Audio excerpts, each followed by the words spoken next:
Welcome top news today. Protesters outside the White House cheer during a 2015 rally marking the 5th anniversary of the Supreme Court's Citizens United decision.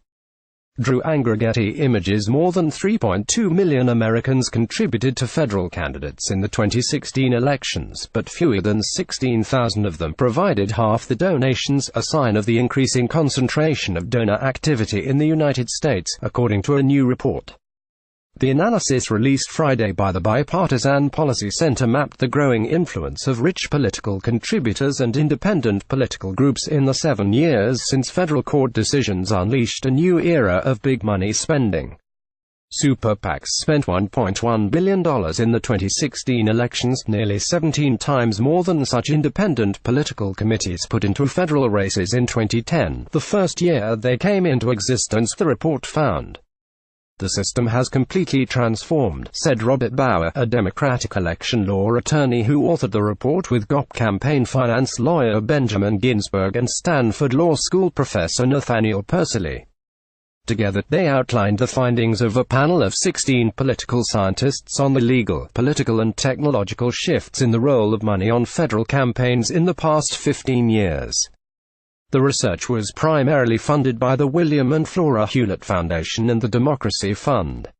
Although the Supreme Court's 2010 Citizens United v.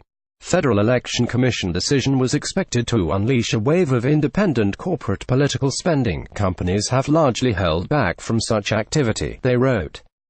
All the available evidence suggests that business corporations, especially publicly traded corporations, have not taken advantage of their newly established political spending rights post-Citizens United to the extent that many predicted, according to the report.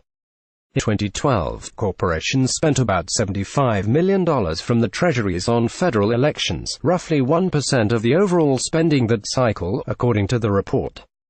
In 2016, just 10 companies made independent expenditures, spending relatively minuscule amounts, the report said.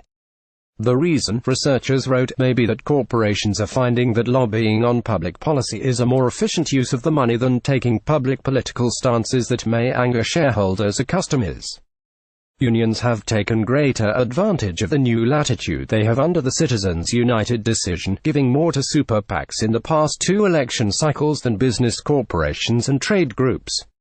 But it has been wealthy individuals and corporate leaders who have driven the largest share of donations to super PACs, accounting for 64% of the contributions to such groups in recent elections. As super PACs emerged as central players in the 2016 elections, the role played by non-profit organizations set up under Section 501c4 of the tax code receded. Such groups are allowed to engage in limited political activity without disclosing the donors. Spending by 501c4 groups rose from $5 million in 2006 to $309 million in 2012, the report found. But in 2016, it dropped by more than half, to $147 million. It remains to be seen whether it is true, as conventional wisdom holds, that the 2016 election represents an aberration, due in large part to the unique features of that presidential contest and the fact that many prominent 501c4 organizations decided to sit the election out, the researchers wrote.